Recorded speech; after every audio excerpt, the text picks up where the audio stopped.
Est-ce que vous connaissez l'hôpital Saint-Nicolas? Je suis aujourd'hui au centre-ville de Metz pour vous présenter un magnifique duplex que je vais vous faire visiter. Je vais vous raconter l'histoire du lieu, de l'hôpital Saint-Nicolas. Alors je vous laisse me suivre pour la visite guidée, c'est parti.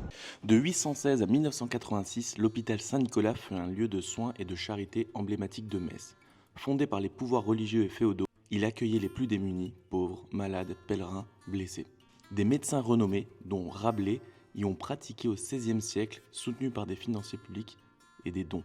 En 1677, devenu l'hôpital général Saint-Nicolas, il prend en charge les malades contagieux et les personnes âgées grâce aux sœurs Saint-Vincent de Paul. Au XIXe siècle, sous l'influence du docteur Félix Maréchal, l'hôpital évolue encore, devenant les hospices civils de Metz. Pendant la Seconde Guerre mondiale, l'hôpital, avec l'aide des sœurs Hélène, abrite les prisonniers évadés. Après la guerre, il étend ses services à la médecine générale et à la dermatologie. Transformé en résidence en 1990, il reste aujourd'hui quelques vestiges, le portail flamboyant, une grande salle gothique, une fontaine du XVIIIe siècle et un clocher du XIXe siècle.